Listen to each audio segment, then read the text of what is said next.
So we travel into Black Africa to learn the story of the Nile Valley, a story generally told from Egypt.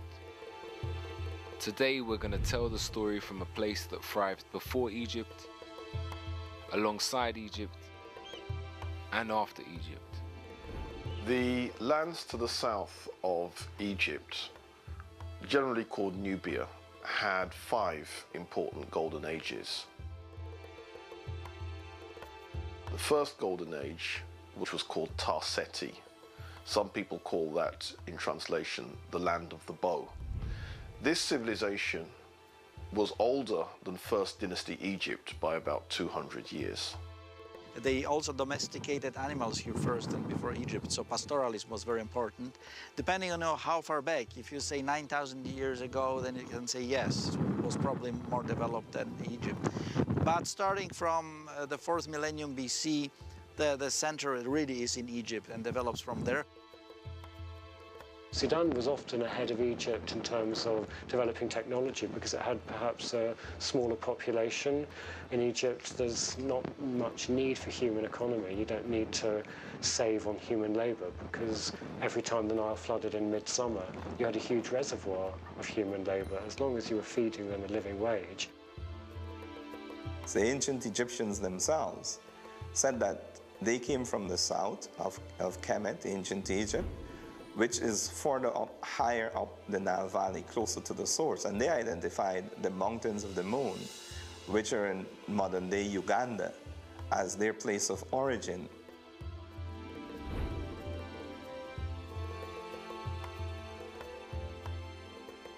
Most historians now accept, even the European Eurocentric ones, that it is the movement of the peoples from the south to the north that gave birth to Kemet. However, what they fail to recognize that is not just the movement of these one set of Africans traveling from the south to the north, but also movements of other Africans coming from the west to the east.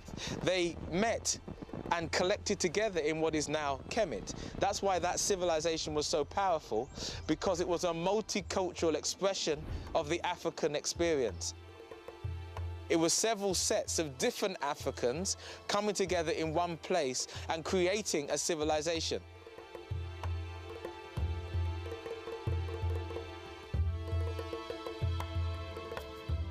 We travel through Sudan, the largest country in Africa, to learn about a world that was already old before our world had even begun. The ancient land once known as Tarseti, Kerma, and Kush, home to the Nubians. This is a place where early Europeans came to study and learn from Africans, and to study from the oldest people in the world, Africans.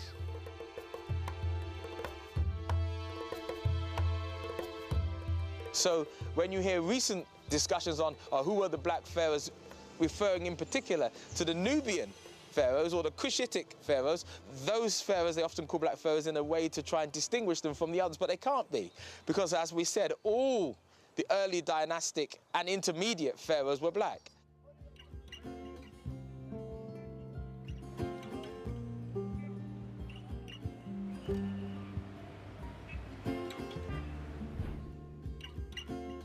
This is home to the world's oldest recorded religion, a place whose kingship and political system continued to bring harmony and prosperity to its people for over 3,000 years.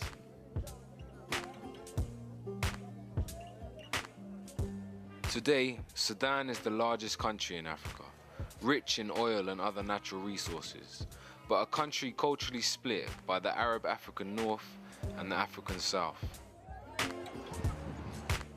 In recent times, this country has been greatly affected by civil wars and droughts.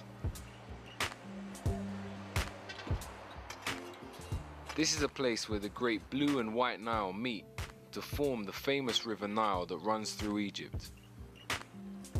This is an amazing land that predates Egypt, but for many is just another part of our world's hidden history. The question is, what happened? What was this ancient civilization about, and what left it in ruin? Why do we only know the story of the Nile Valley from Egypt? And why do we think that Egypt is somewhere separate from Africa? What do we still have and use today that was connected to this time period? We're going to peel back the pages of time and find out.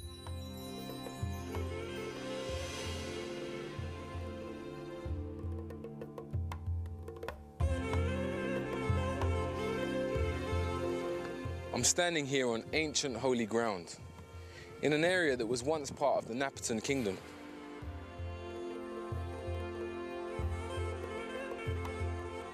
Today this place is known as Jebel Barku, which is an Arabic term that means holy mountain.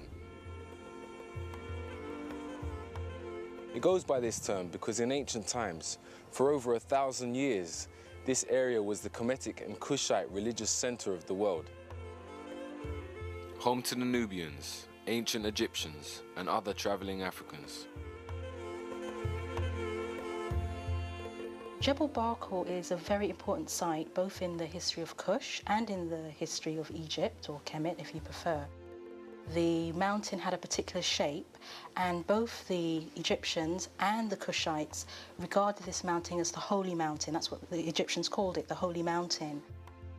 So at Jebel Barkal you have this great ritual religious complex which is set up in a monumental form that we see first when the ruler of Kemet conquers it, when Tutmosis III is building his great temple there, and then it continues, and it's in that area that Napata is.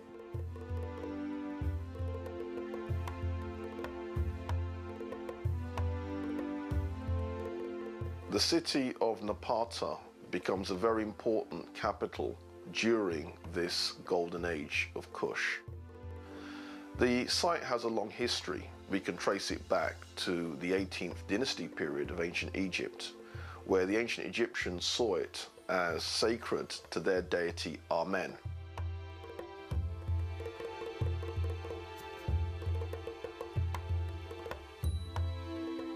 It's a really remarkable point in the landscape, and again, you have to be in the landscape, or you have to have the photograph of the landscape to understand how different it is and why it attracts attention. And people have different theories about that, but they don't tell us. They just call it the Juwa'ab, and they saw there a certain kind of form of sacredness.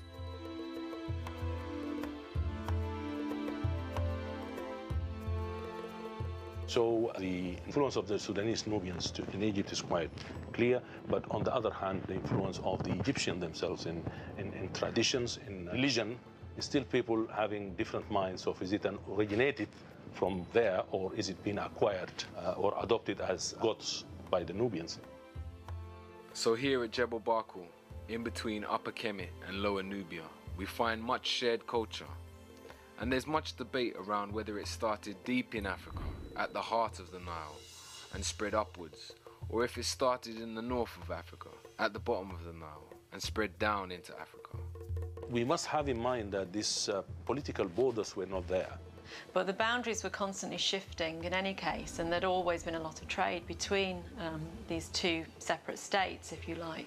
When you talk about Lower and Upper Nubia, you're talking about a span of land where people have got blood relations, and they have got some sort of culturation and acculturation always happening there. There'd always been a very strong relationship, and to me, the more I look at the cultures from these two separate states, the more similar they actually become. And I think we need to try and move away from some of the images that we see that show Nubia in particular as a very different country. We know for a fact that, as I've said, there was a lot of trade between the two, and that also many of the people would move across the borders effectively over time. So there's always a very strong, close relationship, and at certain times, you know, they were the same thing. They were just one. It's like the relationship between America and England. England is the mother and father of America. The population of America are predominantly English American. The presidents of America are English American. Even though America is an expression of the European consciousness, the vast majority of people are European, the predominant power is the heritage that England has given it. The Americans acknowledge this. They trace their lineage, if they can, back to England and come back to here. The relationship is a special relationship of power. Though America has power on this earth, England is its mother and father and recognized as such. That is precisely the way that one should look at the relationship between Kemet and Nubia.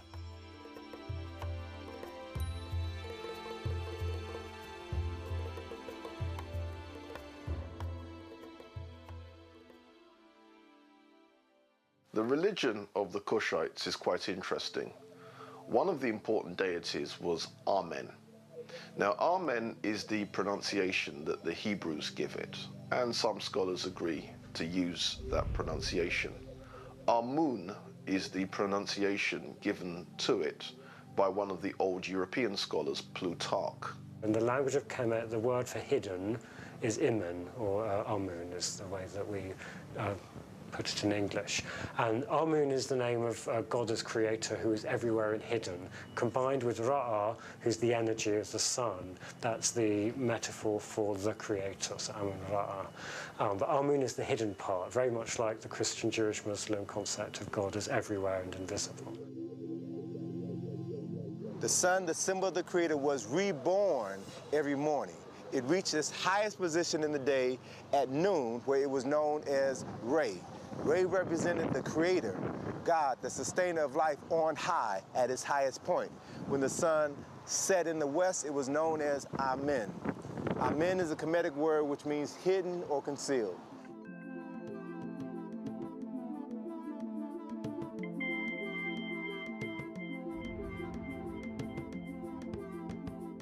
Amen was supposed to be unseen and therefore very all-powerful also, because Amen was responsible for creation.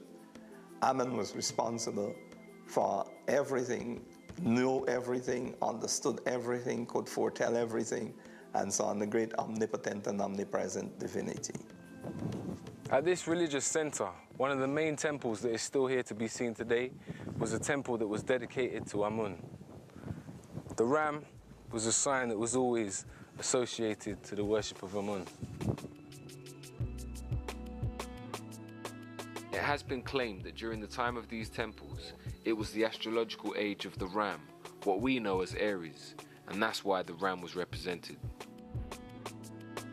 They all worshipped God Amun, who was the same god as in Egypt, the state god of the pharaohs, whose main temple was in fact in Napata.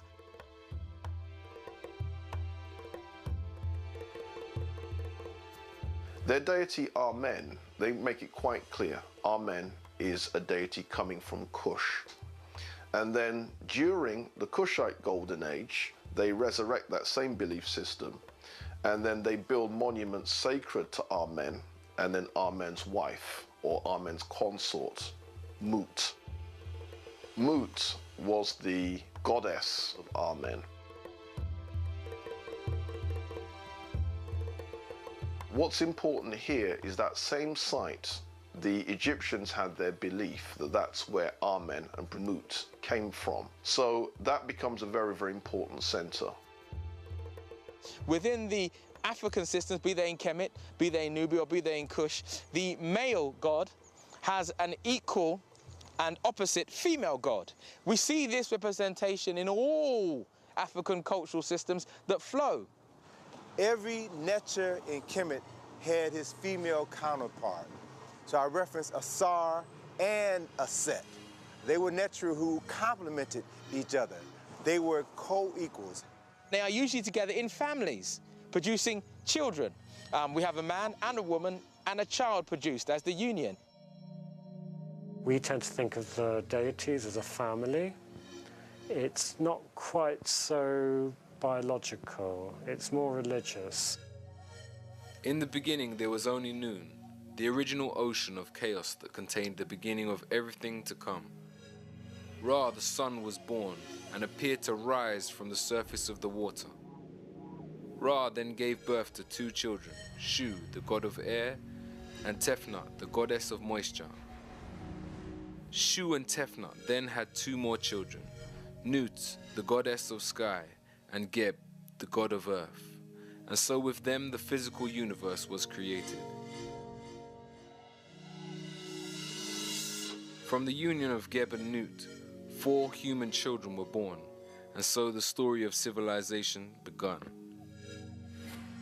The Egyptian creation story, in many respects, represents the development of a civilization and the growing of Egypt, I suppose.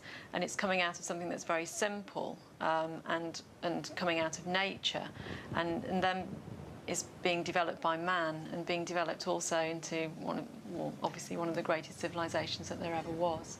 The spiritual world represented the physical world. So as it was in heaven, so as it was on earth. The Africans came together in Kemet to build a heaven on earth. So what you see is this combination of balance and harmony.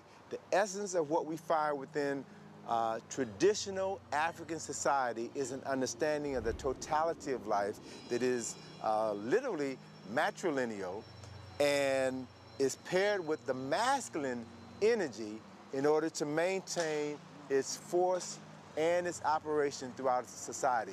If you suppress the female, you suppress 50% of the power of the creator.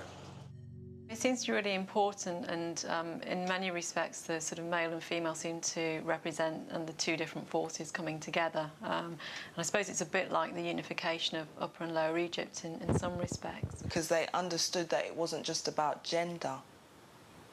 It was about the understanding of the energy and how it moves, how masculine energy moves and how feminine energy moves, and how to marry the two, which created balance, life.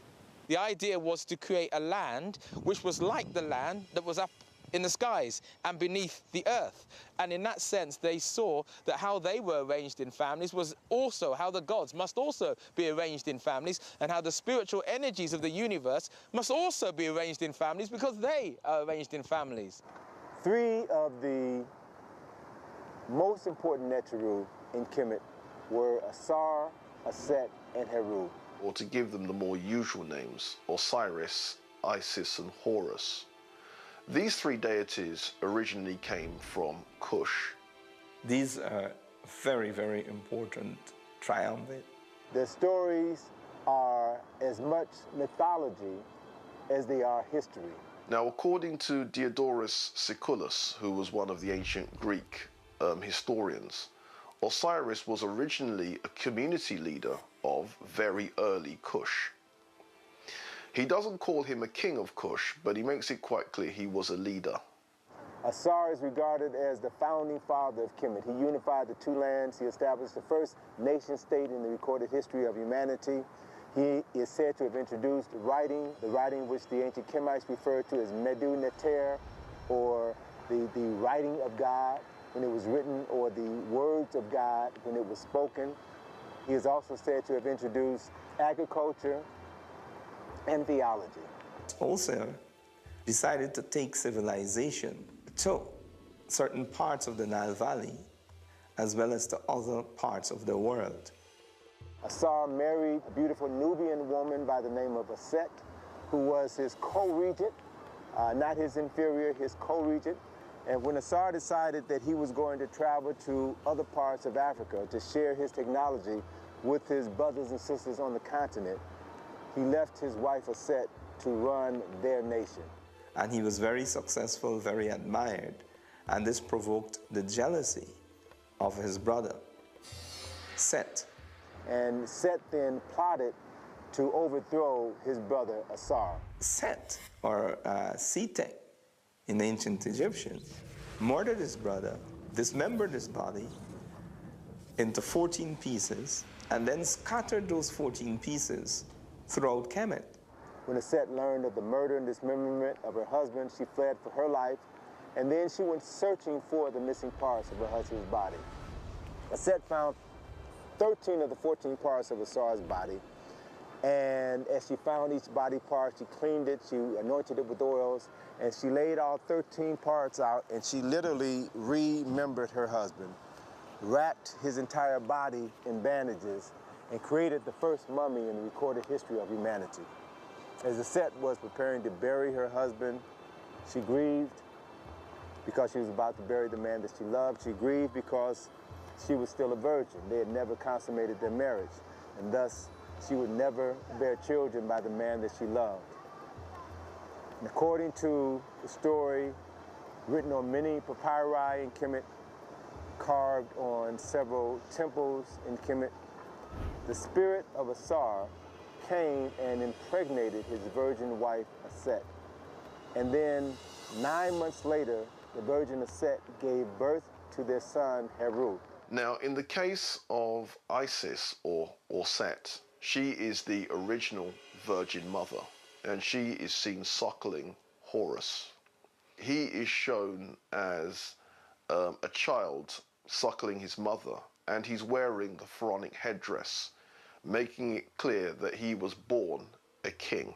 Haru is the son of Osiris, and he's the embodiment of order. He has to take over the kingship, and he has to do that through a struggle. So Heru was born, the son of a virgin. He was born with a specific purpose in life. That was to restore his father's kingdom, to do battle with his uncle Set and reclaim his father's throne. Heru would then take up his father's struggle, in a way, against his uncle Seth. One of those classic battles, not so much between good and evil, it's more a battle between order and anarchy. And Heru eventually triumphs over Set.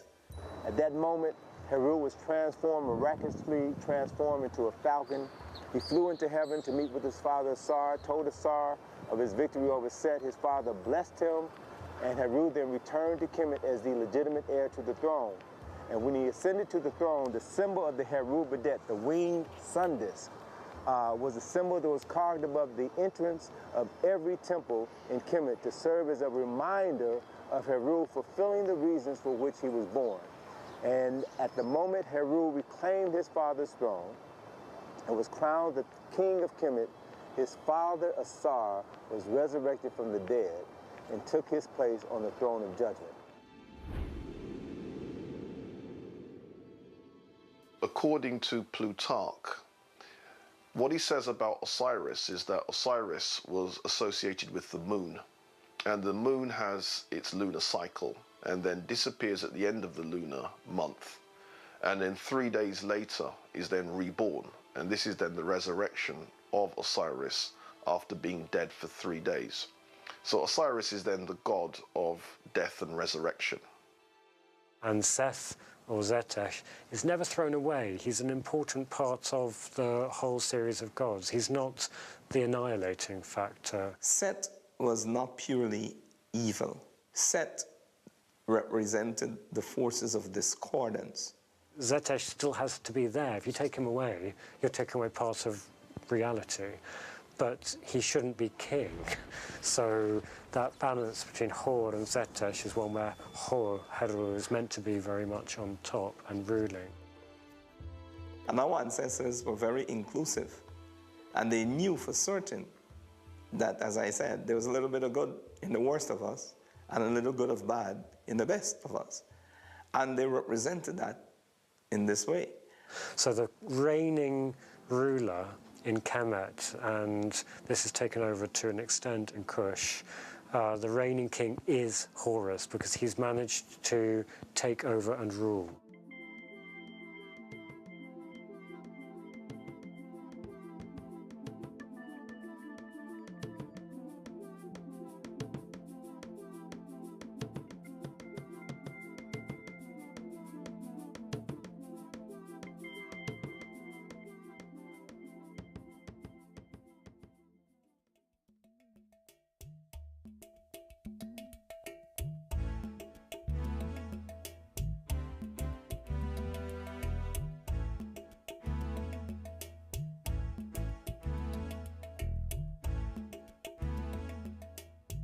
I'm here at Naga, at one of the Kushites' most well-preserved sites here today in Sudan.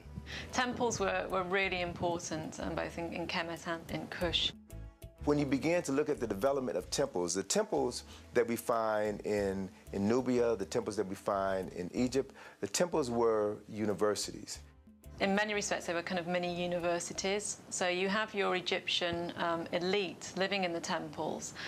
They were developing languages, they were developing mythology, they were developing the religion. There were places where the so-called priests, who were actually priest scholars, part of a system of learning. And the fact that the temples not only acted as places of worship, but places of learning also. One was the house of the book, and the other one was the house of life, Per Ankh, meaning house of the life, house of life. The education was holistic, So you couldn't study maths without studying geography or biology. Everything was interconnected. These priests that came out of these systems were to be the guardians or the custodians of this cultural practice. They were not theoretical religious people. They were individuals who were both warriors, both scholars, and both priests at the same time. It might be important to look at the system of education as a system of formal learning and the system of socialization as a way or the way in which one generation was socialized into the fundamental values and rituals and meaning of life of the community and therefore of the society. The belief was that you weren't born man or born woman, you were born male or born female. And through the process of passage, then you became male or you became female. The passage was intended to be arduous, rigorous. They would have had to have gone to the temple and gone through certain rites of passage. The socialization has to do with becoming an adult, with knowing your roles as an adult. And the training was both physical, both mental, and both spiritual. And a lot of this came to rest in the temple, where you had schools in the temple. The temple itself was not to be worshipped. The people themselves understood that they were the most sacred thing, not the temple. All the professions were premised upon somebody having completed what is called scribal training. To become a scribe was really to achieve the platform from which other careers took off. What I also find very interesting and very attractive about the Kushite civilization was that, unlike in Egypt, where it was only the educated classes and the priesthood and so on who could read and write, in Kush they achieved a high level of literacy. That meant that humble people could actually read and write and were encouraged to do so. In actual fact, I don't think there's any modern equivalent to one of these temples. They were both centres of scholarship, but they were also the centres of religion. So the custodian, the intellectual custodian, was also a spiritual custodian. Was also the warrior custodian. In times of war, it was they that pulled up their cloth and went to war. It was also they that kept the spirit of that nation alive. It was also they who kept the intellect of that nation alive in books and study. So there was no separation. Kemetian philosophy is so monotheistic. All of it was part of the one science, which is life. This science was not separate from religion. So the science and the religion were combined together. And it's that understanding that everything is interconnected, which is the spirituality. Everything in the cosmos, in the universe, is related to everything else. We're all interconnected. There is an understanding that there is one central energy source, but with different aspects. The aspects are represented by how we call in the Western world gods. But there is never a thinking that there isn't one monotheistic central source or power. There is the understanding, whether you're in Kemet, whether you're in Nubia or in Kush or in any of these kingdoms in the Nile Valley or any of the African kingdoms that follow subsequently, that there is one central source or energy from which everything comes from.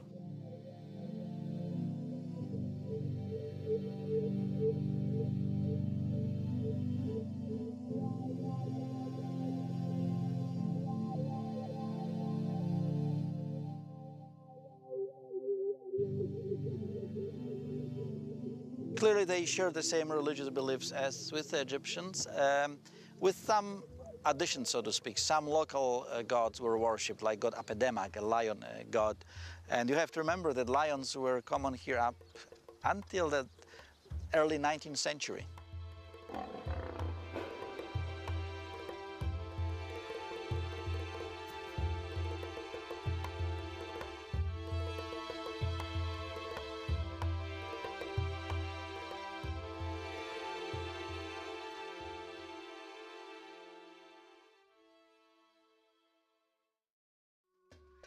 These historical sites found here in Africa are all that's left of the Nubian and Kushite cultures of people who lived all along the Nile Valley. These ruins are evidence of some of the world's earliest highly developed civilized cultures. These people had an understanding of astrology, medicine, philosophy. They had mapped out the world. They had circumnavigated and understood the planet that they lived on. We find that the people of the Nile Valley were responsible for developing the first calendar of 365.25 days. Now, because of the tropical or semi-tropical condition in the Nile Valley, there were clear nights and people could see the stars and the other heavenly bodies. And it is very clear that humanity began to notice patterns. Think about this. How long would it take, for example, for us to understand the movement of the moon? The moon travels around the Earth every 27.322 days. Because of this, the ancients based their month around a 30-day cycle. How long will it take for us to work out that the Earth goes around the sun once in every 365.25 days? The calendar was utilized as late as 4,230 BCE. Now, in order to come to that definitive understanding of how long it takes the Earth to rotate on its orbit around the sun, you have to be able to make celestial observations for at least 1,000 years to identify the patterns, to then correct the patterns, to come up with the most accurate calendar that has ever been used by human beings. The ancients of the Nile Valley based their year and months around the natural cycles of the universe. Each of their months was connected to an astrological sign, like our zodiac, and so their yearly calendar became a map of the Earth's human, earthly, and heavenly cycles.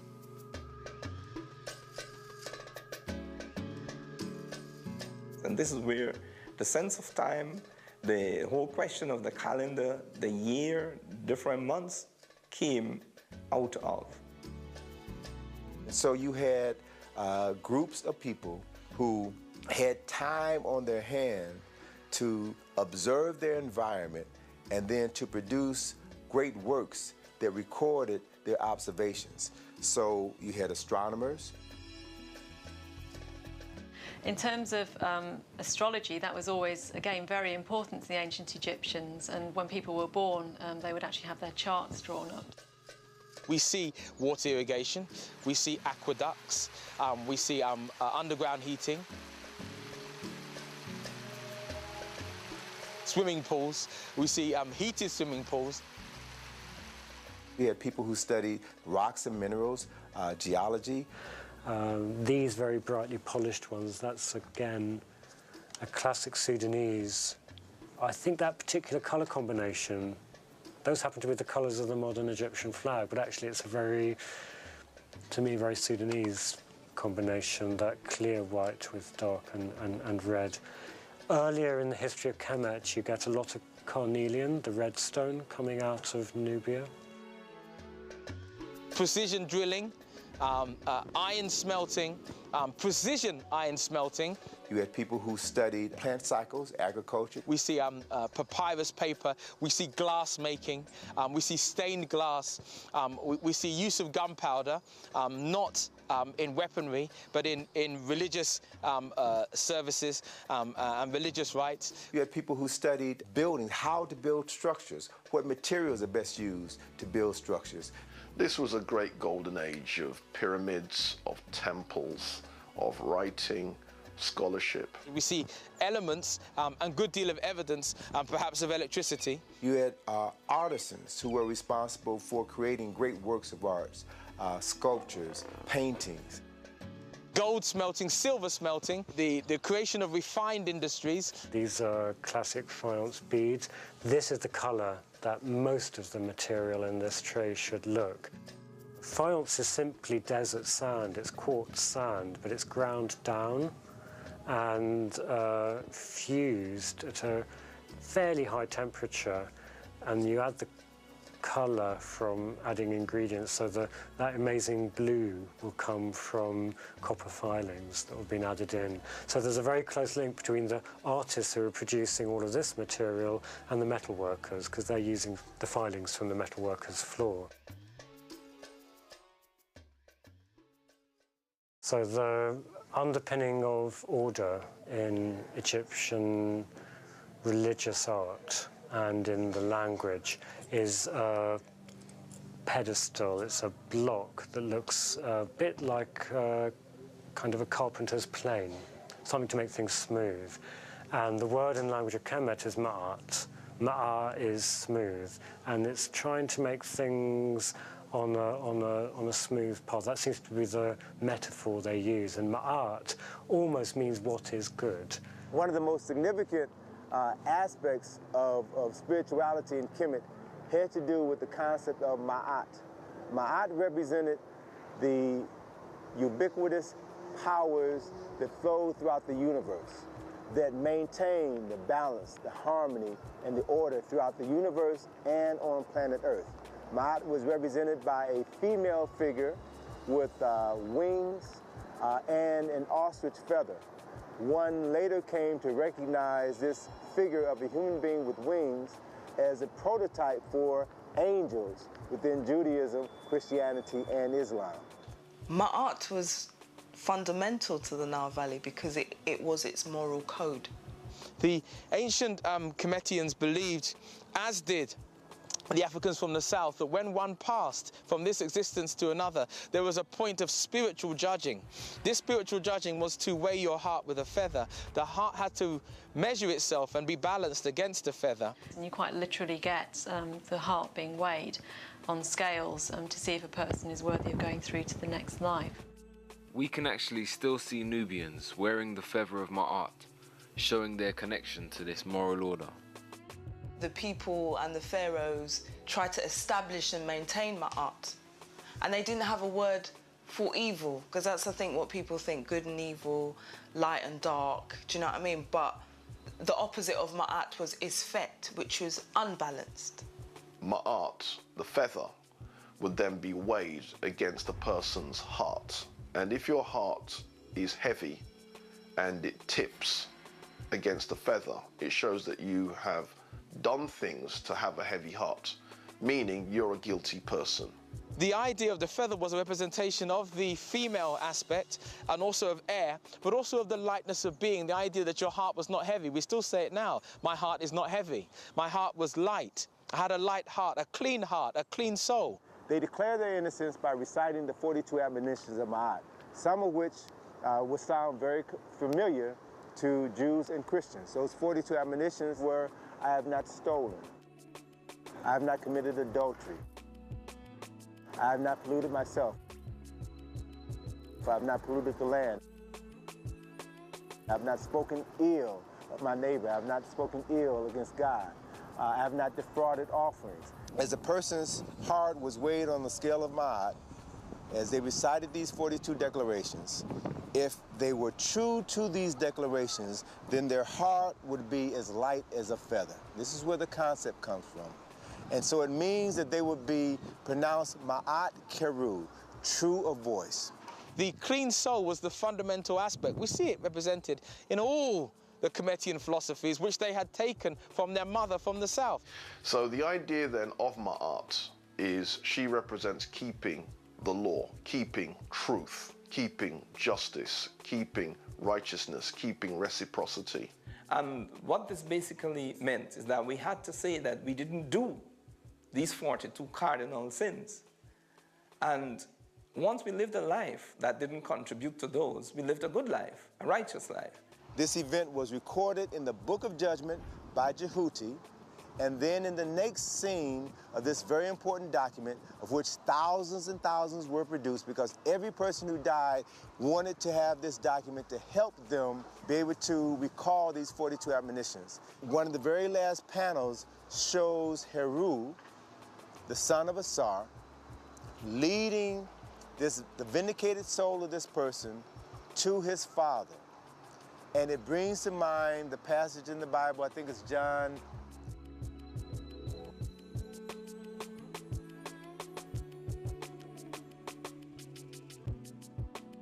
So Heru was the way, Heru was the truth, Heru was the light through which the soul of man was brought before the Lord of judgment and then proceeded to go into heaven or hell to experience the next life.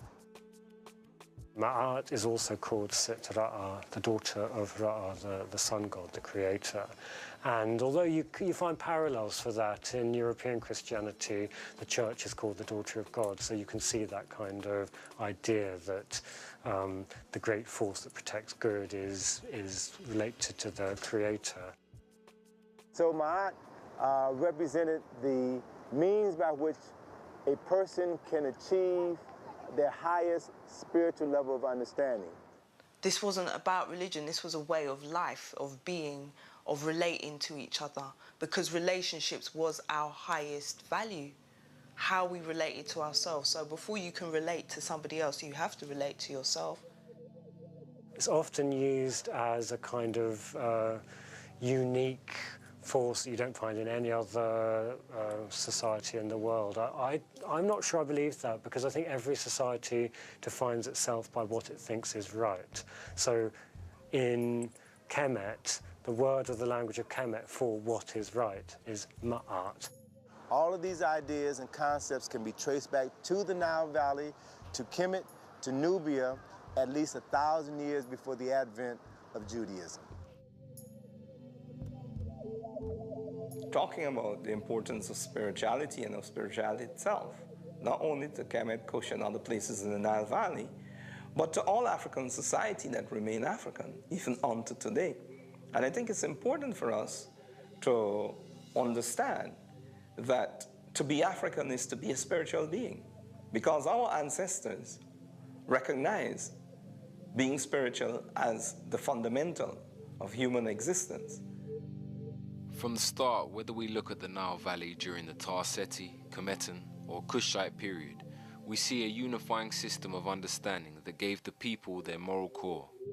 An understanding that may have changed slightly from generation to generation, but a knowledge of a divine force greater than themselves continued to be at the center of their civilization.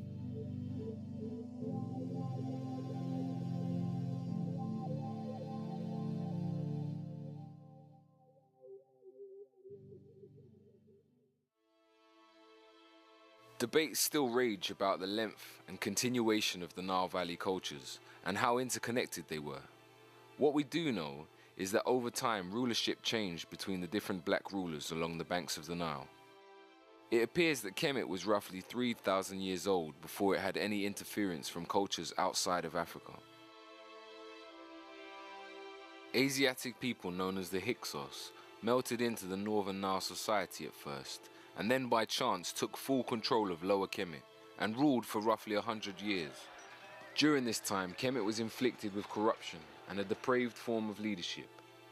There's still debate around whether they were fully kicked out or not. Society in the Lower Nile Valley continued to come under attack from groups outside of Africa. When the Assyrians took over Kemet, they attempted to separate Egypt, or Kemet, from Nubia.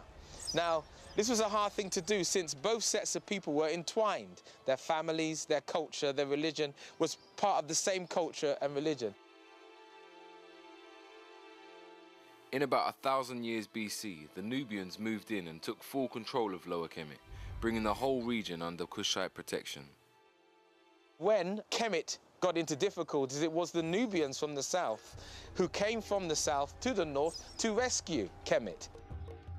The Kushites, they decided to go into Egypt and to take control of the situation, to sort things out, to restore traditions, to restore religion, to restore law and order, and to basically remind the people in Egypt who they really were. They were trying to retake Kemet because Kemet was theirs. It was their bloodline. They were not foreign invaders. They were individuals who were part of the original bloodline, attempting to retake the bloodline and the land which was once their own. So that line of 7 or 8 Nubian kings was an attempt to give an African renaissance, to return Kemet back to African hands after the Assyrians were attempting to cut off Kemet from the Sudan or cut off Kemet from Nubia. During the periods of Kushite rule in Egypt, the way they administered that country was quite interesting. What would happen is the male pharaohs would then rule from the city of Napata. Female rulers would then rule from Waset, which is in Egypt. In Africa, women didn't rule and men didn't rule. Men and women ruled equally. It was a co-rulership with different functions, where the woman was fully vested and the man was fully vested. And what I find interesting and very attractive about this civilization is the fact that women could actually rule in their own right. So they didn't have to be, rulers because they were waiting for a boy king to grow up, or they weren't ruling behind the scenes while, the guy was the king and he was the official ruler. They actually ruled in and of themselves.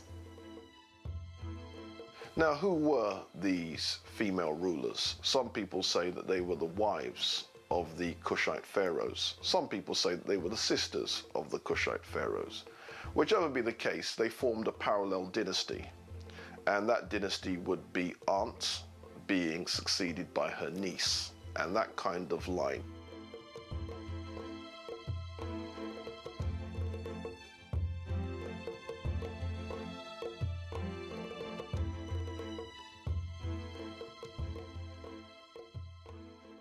Iron, the center of that industry, was of course Meroe. Meroe is already a city, a royal city, when the capital is further north at Napata. The royal city of Meroe is very important to our understanding of the achievements of the Kushites because it was actually a planned city. It was planned, it had a water sanctuary, which are known as the baths, it had temples, and it also had spacious homes on the scale of aristocrats. Today at this ancient site of Meroe, we can see the most amazing arrangement of pyramids. Here, like in other parts of the Nile Valley, it's still debated whether the pyramids were used just for burials or if they were astrological markers and places for holy rituals. The city of Meroe dates back to about the 10th century BC, although this is controversial. If one looks at some of the older writers writing in the 19th century, they argue that Meroe is so old that it even predates ancient Egypt. But let's get with the conservative dates, 10th century BC. Scholars who have been to Meroe have all pointed out the same thing, the huge amounts of iron slag. Meroe was a massive industrial center of antiquity and clearly a major center of iron production. As a production center, it's long before the Industrial Revolution, but in a certain way it's an industrial city. In fact, the early explorers call it Birmingham of Africa. Now, why the Birmingham of Africa? Well, Birmingham, back in the day, was the center of England's iron working industry. As an industrial centre, it was very, very important. The main thing that people think about when they talk about Meroe is iron. There was iron production there. Some people have even said they had steel production. In this area, it was rich in iron ore, so it allowed Meroe to develop not just as a major political and with Amun Temple religious center, but also as a major industrial center, which perhaps traded with countries elsewhere. There are reports that the King of Kush had trade routes going as far as India, and that many Nubians settled there, creating an area called Indus Kush. That makes you look at how people inside Meroe related to one another and to the outside world in a new way.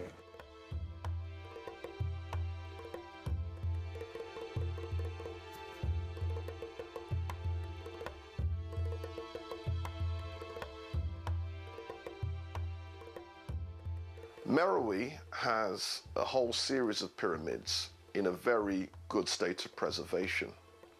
There are at least 84 pyramids, and it's quite possible that many more have since been found. I'm standing here in the pyramid complex of Meroe. Here in Sudan, there are over 200 pyramids that have been found here to date. This is almost twice as many as its neighbor in Egypt. These pyramids were built by the Nubians, and this is just one of the complexes that can be seen here today.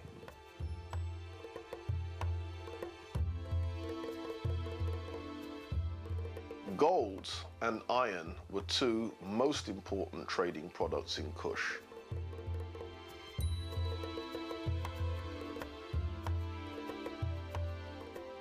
Gold has a long history because the reason why Nubia got the name Nubia in the first place is derived from the ancient Egyptian word nub, which means gold.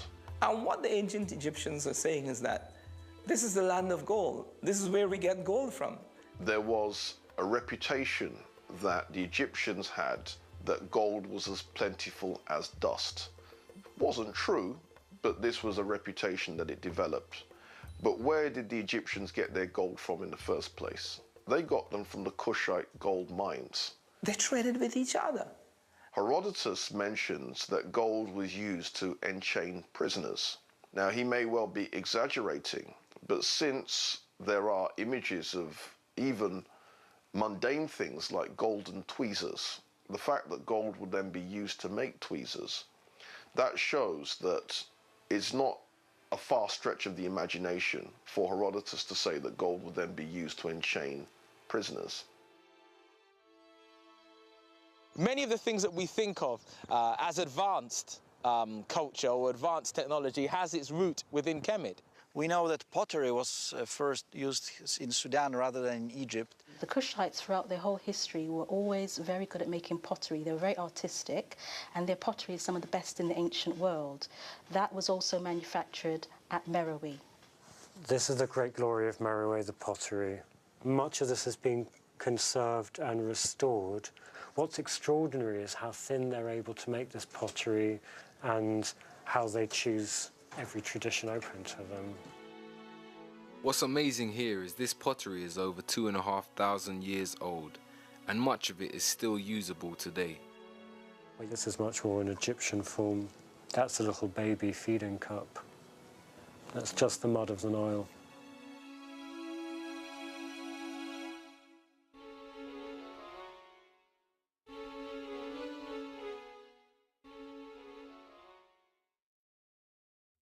Now, the last ruler, Shepenupet II, was on the throne when the Assyrians conquered Egypt. They made their conquest in 663 BC. When the last of the Nubian kings, Tawentameni, fought his last conflict with Ashurbanipal, who was the Assyrian king in 664 BCE, we see Kemet being split from the African world, or an attempt to split Kemet from the African world.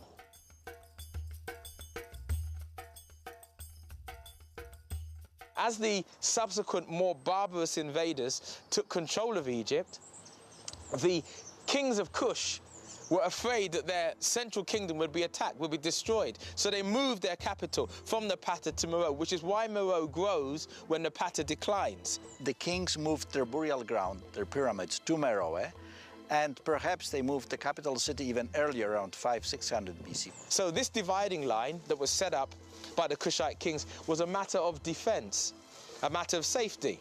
After this, there are no more black rulers of Egypt. The rulers are now Assyrians or Assyrian puppets. And essentially the northern part of Kemet became part of the culture and history and civilization of Assyria.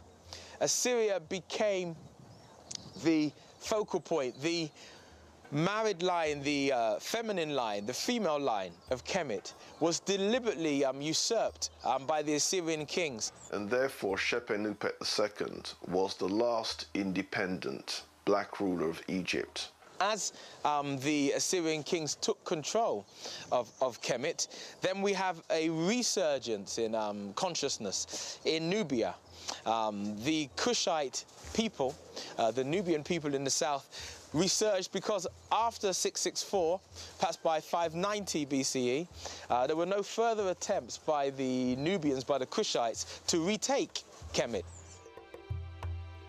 That's why Meroe had a second renaissance. It had a renaissance before, but that's why it had a second renaissance, because the Kushite kings, the Nubian kings, were no longer trying to take back Kemet.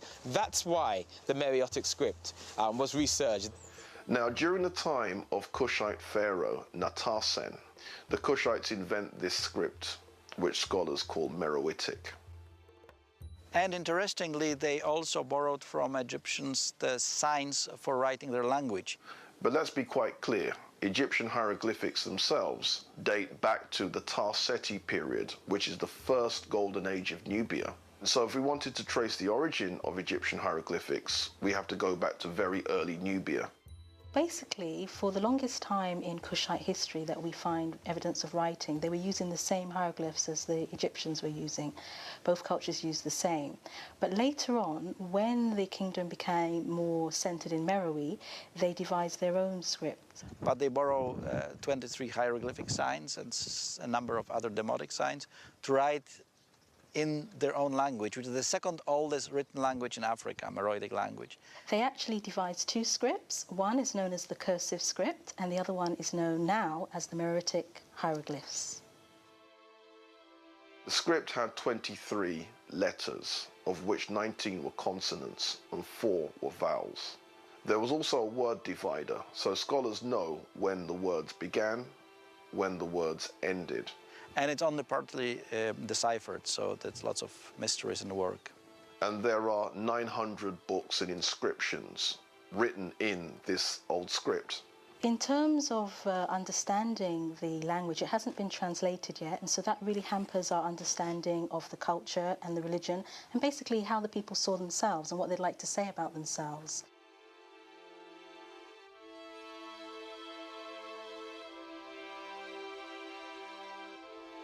There are a couple of people who are trying to decipher the language, and one of the ways that they wanted to do it was to speak to people who today speak what may have been a related language. Time is running out because a lot of the languages of Africa are not spoken by more than literally sometimes a dozen people. And as the elders die and people don't capture these languages, we won't have that link. People in the landscape won't know what the sound was. It appears that the Nubian Kushites created this new language to protect the last of their secrets from the invading foreigners. In doing so, they created a greater divide between them and their lost gem of the Nile Valley, Egypt. Then Egypt is conquered by the Persians in 525 BC.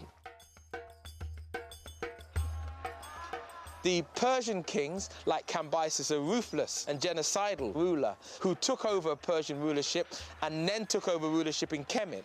This Cambyses attempted to invade Nubia and failed. His army died in the Nubian desert. That which was left was destroyed by the Nubian bows. If you don't know, then you should know that the Nubians were famous for having the longbow. Even before the 14th century Englishman said he created a longbow, I don't know how he came out with creating the English longbow. The longbow was the famous weapon of choice for the Nubian, the Kushite warriors. Then it's conquered by the Greeks in 332 BC.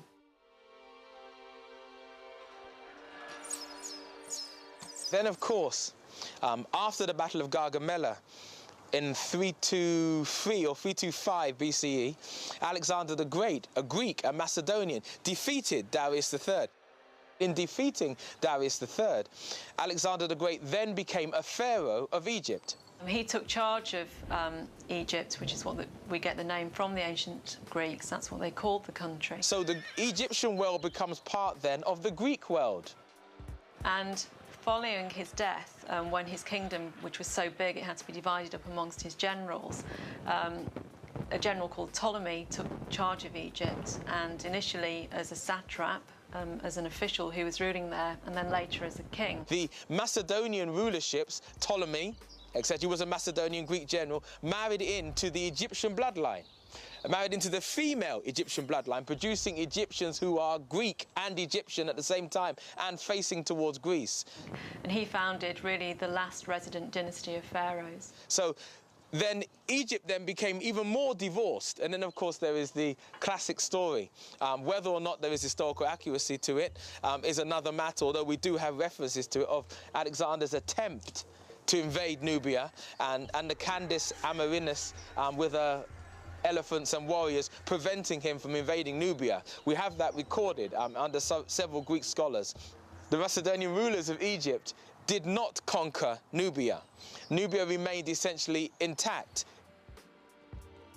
The Greeks had had a lot of contact with Kemet, and they saw Kemet as a place where they would go to learn. So many of the famous Greek philosophers, mathematicians, scientists, playwrights, all went to Egypt to actually learn from the Egyptian priests. The Greek rulership did not affect the religious systems in the same way that Christianity and Islam did.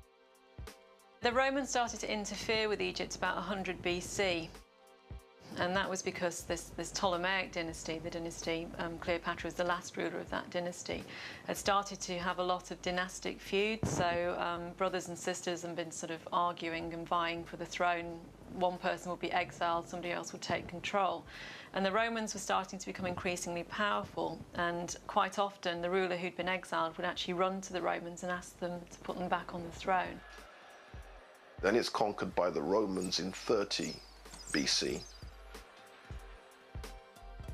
For the Greeks and Romans, the Egyptians were Africans, and when you get depictions of Egyptians, they're always shown people with black skin, afro hair, sort of small noses, broad faces, full mouths. So they actually sort of have a caricature almost of what they see as an Egyptian.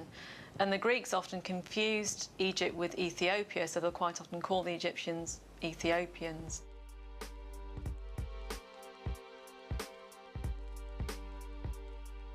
So obviously somebody with a dark face. And when they showed Ethiopians, they showed them in exactly the same way that they showed Egyptians as Africans. So there was no question at all that Egypt was an African country. It certainly wasn't seen to be European by either the Greeks or the Romans. Now, the Romans and the Greeks and the Assyrians and the Persians came to Egypt because Egypt was the breadbasket of the world. The control of Egypt and the granaries of Egypt was fundamental to the control of any civilization that attempted to control the world. Not only that, but Egypt, through its trade relations with the South, had control and access to the minerals of the South: the iron, the copper, the gold, the silver. The Roman system of coinage was based on gold and silver. Therefore, they needed access to the mines of the South. So the control of Egypt was fundamental in getting the trade from the gold and silver from the South to the North. So therefore, the control of Egypt was fundamental. Egypt was the most wealthy nation in the world, and it remained so through Assyrian, Persian, Greek, or Roman rulership. Egypt still was the most wealthy, not just in terms of gold and silver, which was, you know, tenuous in terms of its commodity value, but in terms of grain, wheat. Rome as a civilization, like the Greek civilization, did not produce enough food to sustain itself. The Romans saw Egypt, and the reason they really wanted Egypt so much was that it was a grain source for their armies. When Kemet was invaded by the Greeks and the Romans, they effectively ruined the country. They used it not for itself, they used it for their own country. So, for example, when the Romans were ruling in Kemet, they took all the grain from there and sent it to Rome as dole for their people, because the Romans had a dole system where they would give people bread to keep them quiet. That was their dole. And all the grain that made that bread came from Kemet. So basically they ruined the country completely.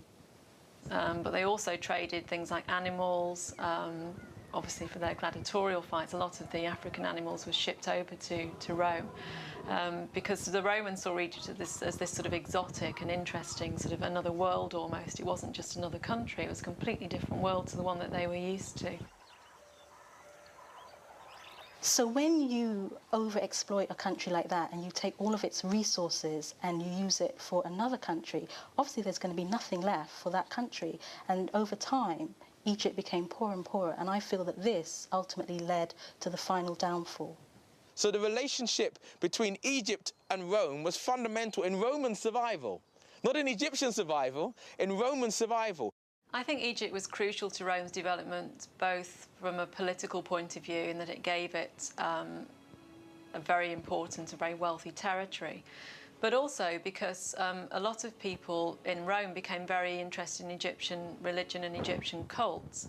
And also, they must have been learning from people in Egypt, as the Greeks had learned from people in Egypt. So I think that Egypt was actually very important for Rome, certainly Rome's early development. But all of this means, of course, that Egypt is getting more cut off from its neighbour from the south. It sees its relationship as being north. Its connections are northward, not southwards. It sees the south as a trade route, a source of supplies and minerals and grain. And we see further connections between the royalty, the royal families, the political people of Egypt, and we see with the south, because the south has cut itself off and it's been cut off. Now, the conquests of Egypt changed the population. And so Egypt was already moving into an Afro-Asian direction.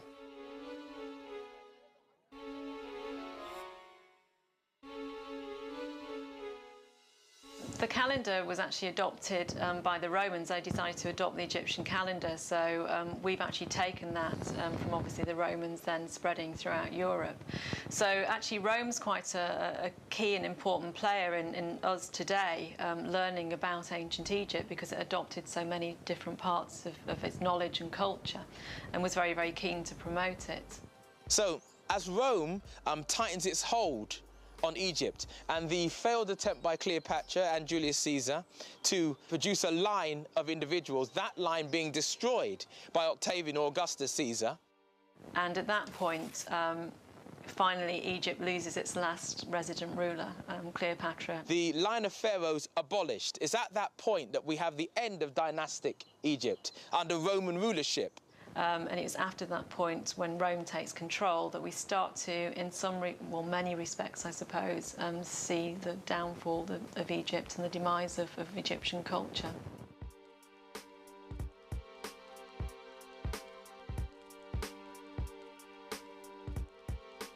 Meanwhile, in Kush, the pharaonic culture continues. One of the great things about the Sudanese Meroitic Kingdom, they're one of these kingdoms that keep the Romans out. It's one of the kingdoms that the Roman Empire tried to conquer and failed to conquer. I think also the further south that the Romans went, obviously, the further away they're going from the Mediterranean and from Europe, and so arguably the more difficult that would become for them.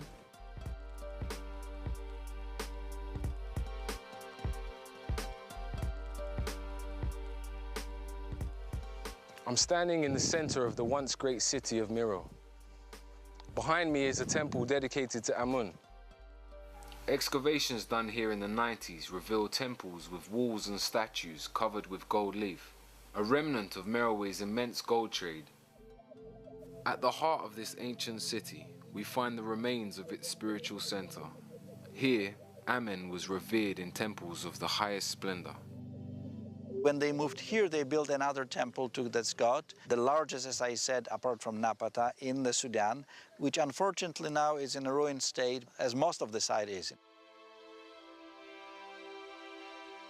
The royal city was walled with gates and towers. And one of the old sources makes it clear that the population of Meroe supported at least 200,000 soldiers and 4,000 artisans.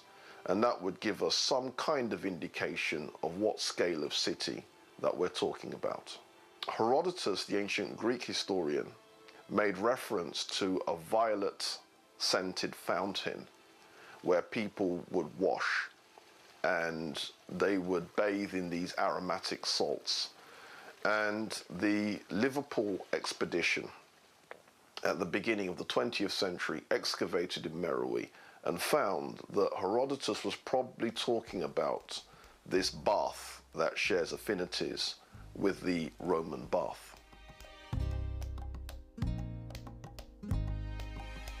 What's interesting about this capital is that only a tiny fraction of it has actually been excavated.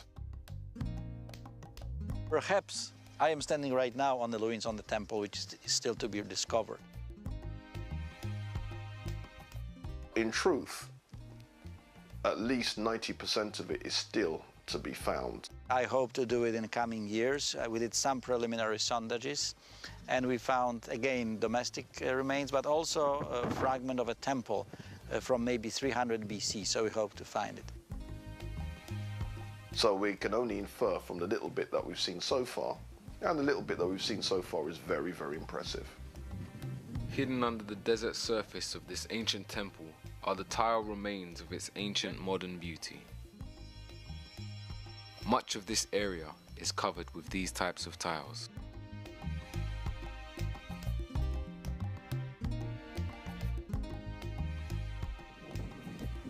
The modern-day neglect of these temples is only equaled by the invading nations that came in and replaced religions and took over the land of these areas.